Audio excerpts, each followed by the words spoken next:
All right, if you know anything about the world of ballet, you definitely know the name Chelsy Meiss, from making history as the first woman to perform the Mad Hatter in Alice's Adventures in Wonderland to her 16-year tenure at the National Ballet of Canada. She's made big waves in the community and industry, and she is not done yet.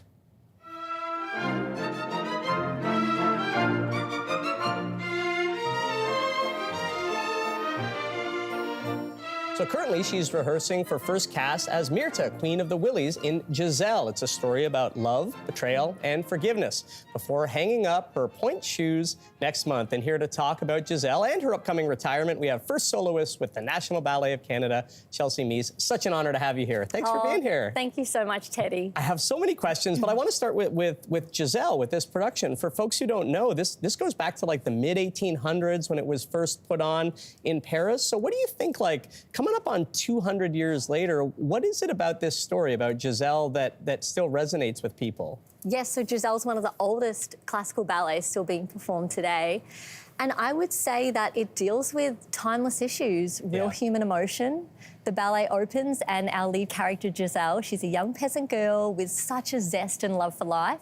She ends up falling in love with a nobleman, Albrecht, disguising himself as a peasant. Okay. He professes his love for her. She finds out he's already engaged to somebody else, and with this, she goes mad and dies. Right. Takes us into the second act where my character, Myrtha, Queen of the Willies, has a very important role.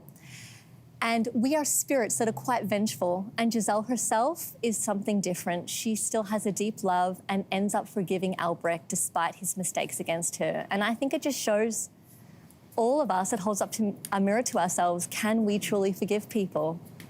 Is it one of your favorite stories, like in the world of ballet, for you personally? It is. It's so romantic. It's heartbreaking, and the audience go on such an emotional journey. And I think that's why people just keep coming back. Yeah, what a history. You have an amazing history too. I heard that back in Melbourne, in Australia, you know, where you grew up, that your mom had a dance studio. Is that true? She did. She did. I grew up in the dance studio from, oh gosh, age of 3 years old. So did you always know, like, that this would be your calling? I started dancing just because I loved it so much. Yeah. And so I guess I can sort of resonate with the character Giselle in that way, with her love for dance and life. Yeah. I mean, I never would have dreamed that I'd be here in Canada and that I would have danced with a company like the National Ballet of Canada. The prestige here, I'm so proud to have come to Canada, joined this ballet company, and had the opportunity to dance on the world's leading stages. So we're so proud to have you here. And, you know, I read that Giselle, this production, is sometimes referred to as the ballerina's Hamlet because of the emotional complexity and, like, the depth of the characters. So how does that inform how you interpret this through dance, that emotional complexity? Absolutely. It goes beyond just doing our typical dance steps that we practice each day. We're really conveying a deep story. And in order to have the power that I have as Myrtha, Queen of the Willies, I have to go into quite a deep focus. I also do a lot of cross-training in the gym. Okay. Because the steps that I happen to do, Teddy, they're more similar to the male steps in ballet, lots of big explosive jumps.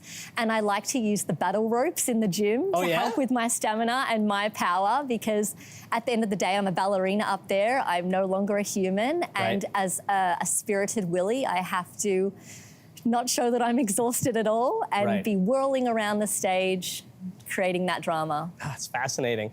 As I mentioned off the top, you're getting ready to retire from the National Ballet. These are, you brought these in for us, which is so nice. Thank you for bringing us. These are your pointe shoes. I think it's amazing. Obviously, as you probably know, at the end, they're very hard there. You actually signed them to me, which is incredibly kind of you. As you get ready to hang these up and retire from the National Ballet, where's kind of your head at? And, like, what will you miss most about being on stage? Oh, goodness. I know it's a roller coaster of emotions, but I think at the end of the day, I just feel so proud. I feel so proud that I got to live my childhood dream, and moving all the way from Australia to Canada enabled that to happen. I will, of course, miss all of my wonderful colleagues because we're like a family there. At the National Ballet. Though, my new chapter will involve me spending more time with my daughter, who's now 3.5. Oh, congratulations. Yes, thank you, building our family. And I look forward to bringing her to see our wonderful productions and continuing to be an ambassador for the company and inspiring the next generation of dancers. I love that. Well, thank you so much for being here and for inspiring us all with your work. Really appreciate it. And you can catch Chelsy in Giselle. It's running at the Four Seasons Center from November 20th until the 24th. You definitely don't want to miss it. If you liked that video, make sure to subscribe to the Your Morning YouTube feed, where you can find all kinds of new content posted every weekday morning.